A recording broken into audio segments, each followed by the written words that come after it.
Assalamualaikum warahmatullahi wabarakatuh. Perkenalkan, kami dari kelompok 2. Di sini kami akan mempresentasikan mengenai ragam penyakit hati. Kami beranggotakan Ani Triustami, Enggal Fatwa, Gina Salsabila, Intan Regita, Selvi Rahma Putri. Yang pertama, kita akan membahas riya. Pengertian riya. Riya menurut bahasa Arab yakni ar-riya berasal dari kata kerja ro yang memiliki arti memperlihatkan. Sedangkan menurut istilah, riya berarti melakukan ibadah dengan niat ingin dipuji manusia dan tidak berniat beribadah kepada Allah. Riya termasuk perbuatan syirik kecil. Disebut syirik karena beribadahnya kepada Allah tapi tujuannya bukan untuk mencari ridha Allah tetapi ingin dilihat orang lain, sehingga sama saja dengan menduakan Allah. Oleh karena itu perbuatan riya hukumnya haram.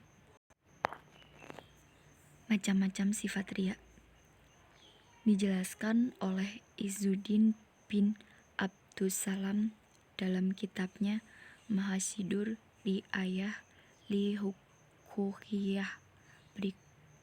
Yang pertama, orang yang terbesit riya sebelum mengerjakan amalan dan dia mengerjakan amalan tersebut semata-mata karena riya.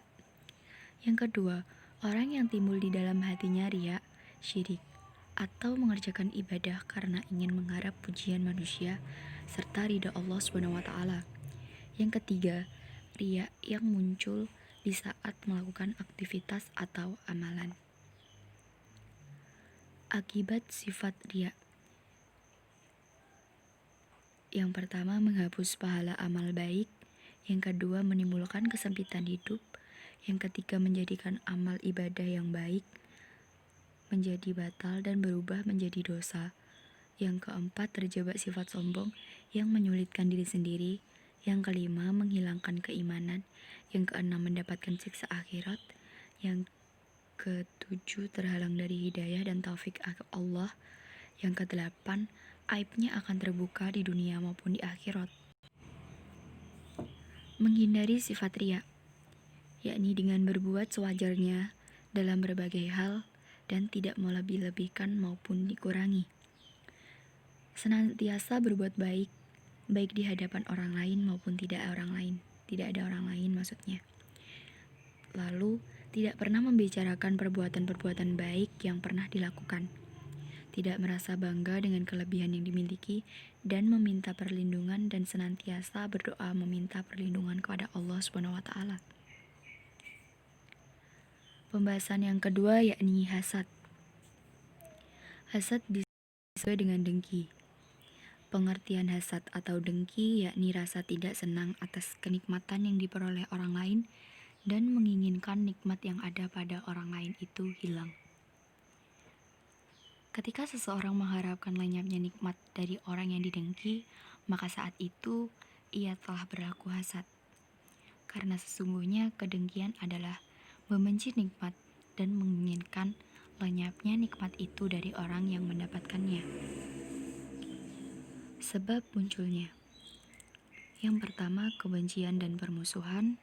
Yang kedua, keinginan untuk selalu lebih dari orang lain. Yang ketiga, ambisi kepemimpinan atau terlihat lebih baik. Yang keempat, akhlak yang buruk. Hasad yang diperbolehkan, yakni ketika melihat orang yang berilmu dan gemar mengamalkan ilmunya, giat berdakwah dengan penuh keikhlasan, dan kita pun menginginkan untuk berbuat seperti itu. Yang kedua, ketika melihat orang kaya yang gemar membelanjakan hartanya di jalan Allah. Contohnya, sedekah, membantu orang lain, dan suka memberi. Cara menghindarinya. Yang pertama, rajin mendengarkan nasihat-nasihat keagamaan, misalnya lewat siaran radio, televisi, masjid, dan lain sebagainya. Yang kedua, rajin mendatangi majelis-majelis ilmu, terutama pengajian. Yang ketiga, memperbanyak bergaul dengan orang-orang baik, soleh, dan mengurangi bergaul dengan orang yang talih. Yang keempat, melatih diri untuk dapat menerima kenyataan hidup yang dialami. Penyakit hasad ini harus segera dihilangkan karena segala yang diperoleh masing-masing orang sudah ditentukan kadar dan ukurannya oleh Allah SWT. Penyakit hasad dapat mengikis pahala amal soleh sebagaimana hadis Nabi SAW berikut. Waspadalah terhadap hasad, iri, dan dengki. Sesungguhnya hasad mengikis pahala-pahala sebagaimana api memakan kayu. Hadis riwayat Abu Daud. Pembahasan yang ketiga yakni kikir dan bakil. Pengertian kikir dan bakil yakni al-buhlu atau bakil adalah menahan sesuatu yang wajib, sedangkan asyishuh atau kikir adalah menahan sesuatu yang wajib dan tamak atau rakus terhadap apa yang menjadi milik orang lain. Jadi asyishuh lebih buruk dan tercela daripada al-bakhil. Abu Bakar As-Siddiq berkata, orang yang bakhil atau kikir tidak bisa terlepas dari salah satu tujuan perkara berikut. Yang pertama, ketika ia mati, hartanya akan diwarisi oleh orang yang akan menghabiskan dan membelanjakannya untuk sesuatu yang tidak diperintahkan oleh Allah. Yang kedua, Allah akan membangkitkan penguasa zalim yang akan merenggut seluruh hartanya setelah menyiksanya terlebih dahulu. Yang ketiga, Allah menggerakkan dirinya untuk menghabiskan harta bendanya. Yang keempat, muncul ide pada dirinya untuk mendirikan bangunan di tempat yang rawan bencana, sehingga bangunan tersebut semua harta yang disimpan di dalamnya lalu ludes atau habis. Yang kelima, dia ditimpa musibah dan dapat menghabiskan hartanya seperti tenggelam, terbakar, mengalami pencurian, dan sebagainya. Yang keenam, dia ditimpa penyakit kronis sehingga hartanya habis untuk berobat. Yang ketujuh, dia menyimpan hartanya di sebuah tempat, kemudian ia lupa tempat itu sehingga hartanya hilang.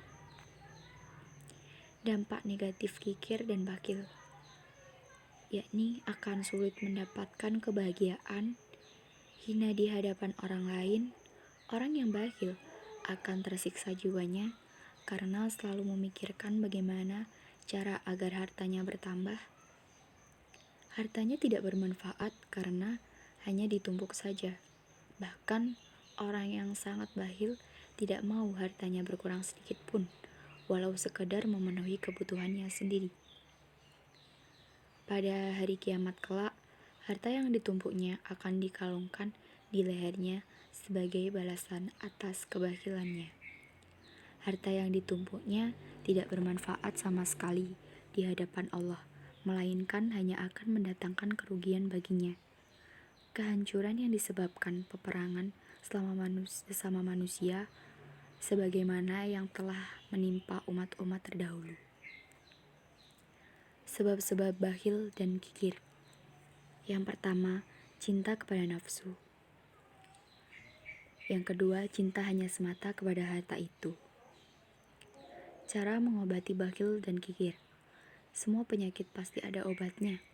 Tidaklah Allah menurunkan sesuatu penyakit kecuali juga menciptakan obatnya. Sebagaimana penyakit yang menimpa jasad manusia yang pasti ada obatnya. Penyakit hati pun demikian. Hal pertama untuk mengobati bakhil adalah dengan mengetahui kebaikan-kebaikan yang akan didapat dari sifat dermawan atau suka memberi, serta mengetahui kejelekan-kejelekan yang akan didapat dari sifat bakhil. Sifat bakhil adalah pokok dari semua kehinaan, menandakan sedikitnya akal dan jeleknya pembinaan. Mengajak manusia kepada kebiasaan-kebiasaan yang tercela tidak bisa bersatu dengan keimanan dalam hati manusia. Karena pada hakikatnya kebakhilan akan menyebabkan kehancuran dan rusaknya akhlak manusia. sebagaimana ia merupakan tanda berburuk sangka kepada Allah Subhanahu wa taala. Maka kebahilan akan menyebabkan seseorang terpisah dengan sahabat-sahabatnya dan jauh dari akhlak para nabi dan orang-orang soleh. Pembahasan yang keempat yakni takabur. Pengertian takabur. Secara bahasa, takabur berasal dari kata kaburo yang berarti besar. Takabur berarti merasa besar. Orang yang takabur ialah orang yang merasa dirinya besar atau lebih segala-galanya dari orang lain. Jadi, takabur yakni sikap membanggakan dirinya dan memandang derajat orang itu lebih rendah daripada dirinya atau merendahkan orang lain. Orang yang takabur menganggap dirinya yang paling tinggi derajat atau kedudukannya. Sifat takabur akan membuat seseorang selalu berkeinginan untuk menampakkan diri di hadapan orang lain sebagai orang yang lebih atau paling hebat dibandingkan orang lain, sehingga orang lain sebagai orang lain tampak kecil di hadapannya. Orang yang mempunyai sifat takabur akan dibenci dan ditinggalkan oleh orang lain, sehingga dia tidak akan merasa kesepian dalam hidupnya.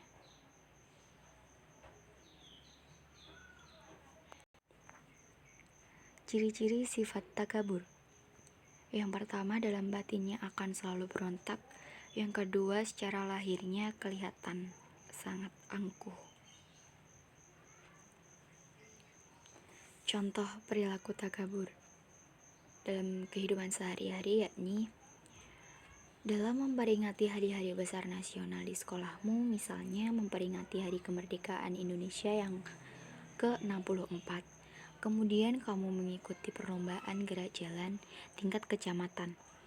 Setelah diumumkan, ternyata kelompokmu ada yang mengatakan, kalau bukan saya yang memimpin barisan, pasti tidak akan menjadi juara. Ucapan seperti ini yang akan mengakibatkan kesombongan pada dirinya. Hal demikian harus dijauhi karena akan menghapuskan amal baik kita. Menghindari perilaku takabur, yakni menumbuhkan rasa keimanan dengan selalu mendekatkan diri kepada Allah Subhanahu wa taala, memahami kekurangan dan kelemahan diri sendiri, bersikap tawadhu atau rendah hati di hadapan Allah Subhanahu wa taala, menumbuhkan kesadaran untuk saling menghormati antar sesama, mengendalikan diri dari emosi dan dari hal-hal yang dapat memunculkan sikap membanggakan diri atau sombong, membiasakan diri untuk selalu bersyukur kepada Allah Subhanahu wa taala dalam urusan dunia, selalu melihat ke bawah. Pembahasan yang kelima yakni ujub. Pengertian ujub. Ujub dalam Islam diartikan sebagai perilaku atau sifat mengagumi diri sendiri dan senantiasa membanggakan dirinya sendiri. Sifat ujub adalah salah satu sifat tercela atau sifat yang harus dihindari oleh umat muslim karena sifat ini bisa membuat seseorang menjadi sombong maupun riya. Ibnu Mubarak berkata, perasaan ujub adalah ketika seseorang merasa bahwa dirinya mempunyai suatu kelebihan yang tidak dimiliki oleh orang lain. Imam Ghazali menyebutkan bahwa perasaan ujub adalah kecintaan seseorang akan suatu karunia yang ada pada dirinya dan merasa memilikinya sendiri serta tidak menyadari bahwa karunia tersebut adalah pemberian Allah Subhanahu wa taala. Orang yang memiliki sifat ujub tidak akan mengembalikan keutamaan yang dimiliki tersebut kepada Allah Subhanahu wa taala. Dari uraian dan pendapat ulama di atas, maka dapat diketahui bahwa ujub adalah suatu perilaku tercela meskipun hanya ada di batin saja. Misalnya seseorang yang merasa akan bangga akan kepintarannya dan memandang rendah orang lain. Hal ini tentu tidak dibenarkan dalam Islam karena Segala yang dimiliki oleh manusia adalah karunia Allah SWT dan kita tidak bangga akan karunia tersebut. Hukum ujub yakni sebagaimana disebutkan bahwa ujub adalah salah satu perilaku atau sifat tercela di mana haram bagi umat Islam untuk memiliki sifat ini. Seseorang muslim seharusnya merasa rendah diri terutama di hadapan Allah SWT dan merasa bahwa hanya Allah sajalah yang pantas memiliki rasa bangga tersebut karena Allah adalah Maha Pemilih dan Penguasa langit dan bumi. Hukum ujub sebagaimana disebut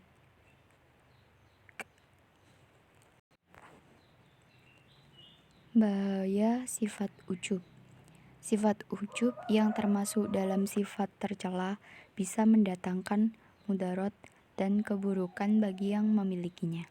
Tidak hanya di dunia, sifat ujub ini juga bisa mendatangkan dosa karena Allah SWT tidak menyukai sifat ini. Adapun bahaya sifat ujub yang bisa diketahui antara lain, yang pertama terhapus pahalanya, dan yang kedua mendatangkan murka Allah SWT. Yang ketiga menjerumuskan pada sikap takabur. Yang keempat tidak disukai orang lain. Yang kelima merugi di akhirat. Yang keenam terpuruk saat hari kiamat. Terima kasih. Sekian dari presentasi kami. Bila ada yang ditanyakan silahkan langsung list di WA. Sekian, wassalamualaikum warahmatullahi wabarakatuh.